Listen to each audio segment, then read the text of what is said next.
ఇక బీఆర్ఎస్ పార్టీలో అటు కేటీఆర్ ఓవైపు హరీష్ రావు ఓవైపు వాళ్ళకు నచ్చిన విధంగా వాళ్ళ ఇష్టానుసారంగా ప్రోగ్రాంలు చేసుకుంటారు, వాళ్ళకు నచ్చినట్టుగా చేసుకుంటారు.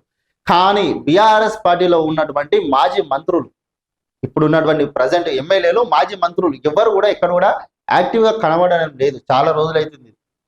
వాస్తవానికి చెప్పాలంటే ఇగో మాజీ మంత్రులు ఎక్కడ యాక్టివ్గా కనిపించని నేతలు కేవలం ఒకరిద్దరు మాత్రమే చౌరవ నియోజకవర్గాలకి పరిమితమైన గంగుల జగదీష్ రెడ్డి గ్రేటర్ నేతల అడపదడపగా పార్టీ కార్యక్రమాలు, మాజీల వ్యవహారాల శైలిపై సర్వత్రా విమర్శలు, ఆందోళనలో గులాబీ కేడర్. మనం రోజు చెప్పుకుంటూనే వస్తున్నాం, గత 2-3 రోజుల నుంచి చెప్తున్నాం. గులాబీ నేతలలా ఆందోళన చెందుతుర్రు చాలా మటుకు.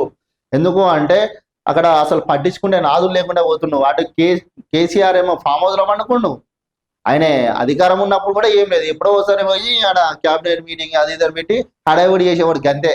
తర్వాత మళ్ళీ అదే ఫామ్ హౌస్. ఈ ప్రతిపక్షంలోకి వచ్చినాక మొత్తం ఫామ్ హౌస్కే పరిమితమైండు. ఏమున్నా ఇటు హరీష్ రావు కేటీఆర్ వాళ్ళకి నచ్చిన విధంగా వాళ్ళు ప్రోగ్రాంలు చేసుకుంటారు, అంతే సంగతి జరుగుతుంది. ఇక మిగతా క్యాడర్ ఏమో సైలెంట్ గా సప్పులు లేకుండా నియోజకవర్గాలకి పరిమితం అవుతారు. మరి ఇక పార్టీ కనుమరుగైతుందని అనుకుంటారా ఏమనుకుంటారో అర్థమైతలే కానీ మొత్తం మీదనైతే బీఆర్ఎస్ పార్టీ అడవిడి అయితే ఈడ కనబడడం లేదు. ఇక మాజీ మంత్రుల వ్యవహారాల శైలి విమర్శలకు దారి తీస్తున్నది. ఒకనాడు అన్ని తామే పార్టీ కార్యక్రమాలు నిర్వహించిన వారు ఇప్పుడు ప్రజలకు దూరంగా ఉంటున్నారు. ఎప్పుడో ఒకసారి కార్యక్రమాలు నిర్వహిస్తున్నారు, అది కూడా వారికి కలిసి వచ్చే ప్రోగ్రామ్స్ మాత్రమే నిర్వహిస్తుండడం చర్చకు దారి తీసింది.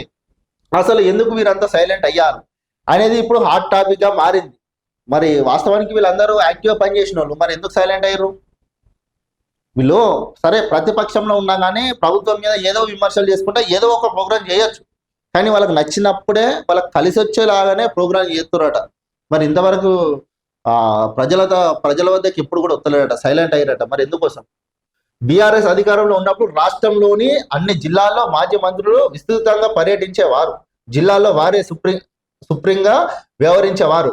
అయితే బీఆర్ఎస్ అధికారం కోల్పోయిన తర్వాత మాజీ మంత్రులంతా మౌనం పాటిస్తున్నారు. ఒకరిద్దరు మినహా మిగతా వారు ముట్టనట్టుగానే వ్యవహరిస్తున్నారు. నియోజకవర్గాల్లో విస్తృత పర్యటనలు సైతం లేవు. ఉమ్మడి జిల్లాలో అయితే వారి ఆచూకే కనబడడం లేదు. పార్టీ కార్యక్రమాలు సైతం దూరంగా ఉంటున్నారని ప్రచారం.